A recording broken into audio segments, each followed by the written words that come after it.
सरकार इंफ्रास्ट्रक्चर को लेकर जितना काम करेगी, जितना ज्यादा, उतना ज्यादा जॉब क्रिएशन भी होगा। ये एक अपने आप में सत्य है। भारत के कामगारों, मध्य वर्ग के नौकरी पेशा लोगों और साथ में बड़े उद्यमियों को बहुत फायदा होगा।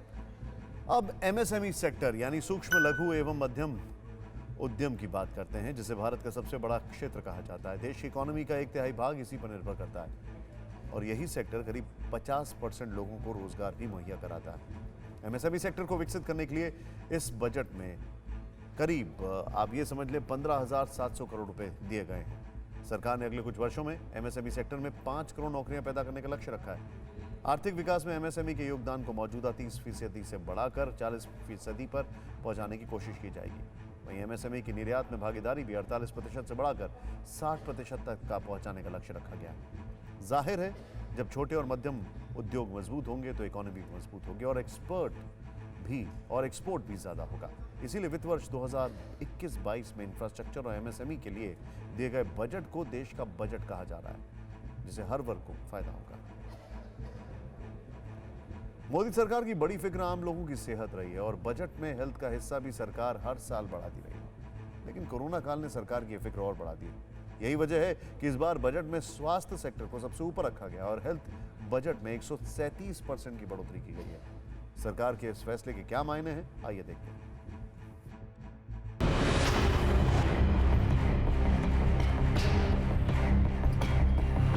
ये वो तस्वीरें हैं जिसे देश दोबारा नहीं देखना चाहता।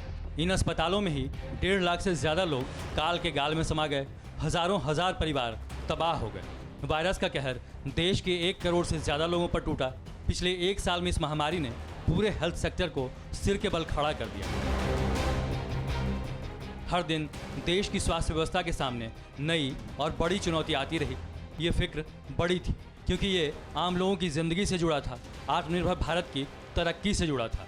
लिहाजा बजट में आम आदमी की जिंदगी का खास ख्याल रखा गया और आम बजट को हेल्थ बजट जैसा बना दिया गया ताकि फिर से लोगों की सेहत, परिवार और देश के विकास में बाधा न बने और अर्थव्यवस्था पटरी पर सरपट दौड़ती रहे।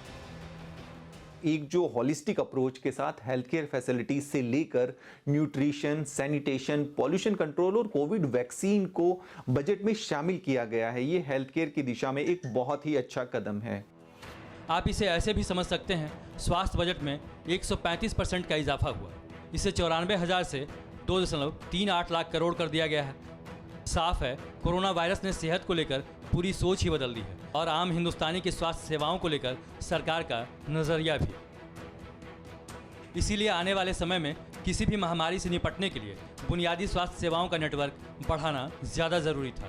इसी मिशन के लिए सरकार 6 साल में 64,180 करोड़ रुपए खर्च करेगी, जिसे प्रधानमंत्री आत्मनिर्भर स्वस्थ भारत योजना के जरिए पूरा किया जाएगा।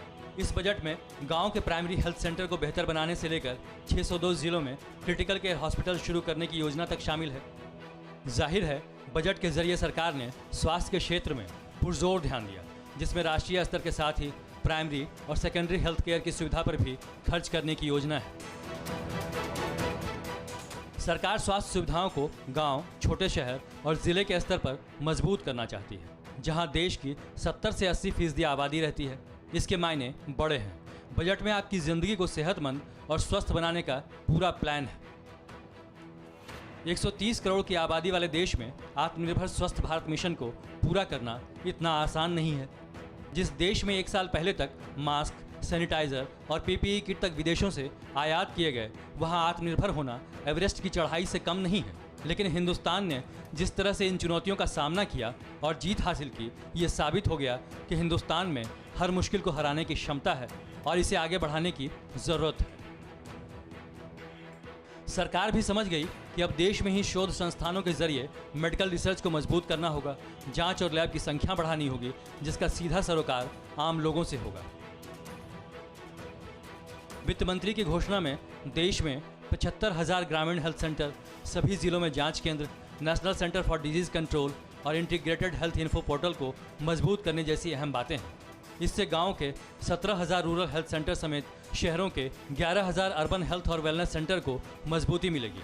रूरल एरियाज में हेल्थ केयर फैसिलिटीज का भी सरकार ने बजट में ध्यान रखा है। बीमारियों की टेस्टिंग, रिपोर्टिंग और मॉनिटरिंग जिला स्तर पर की जाए, इसके लिए देश में कई लेबोरेटरी भी खोलने की बात कही गई है। आत्मनिर्भर बनने की दिशा में R&D की भूमिका बहुत अहम है, इसलिए बजट में इस तरह का प्रावधान किया गया है कि अगले 5 साल के दौरान नेशनल रिसर्च फाउंडेशन में 50,000 करोड़ रुपए का उपयोग होगा। इससे यहां भी अंतर्राष्ट्रीय स्तर के रिसर्च और डेवलपमेंट गतिविधियों को बढ़ावा मिलेगा। इसका मतलब ये है कि अब स्वास्थ्य को आम लोगों तक पहुंचाना सरकार की प्राथमिकता में अहम है और देश की सेहत का सीधा कनेक्शन देश की तरक्की से भी है, जिसमें बीमारियों पर खर्च कम होगा और बचत ज़्यादा होगी। साथ ही स्वस्थ भारत और आत्मनिर्भर भारत का सपना पूरा हो। परवाह देश की, सोमवार से शुक्रवार रात 10 बजे TV9 भारतवर्ष पर।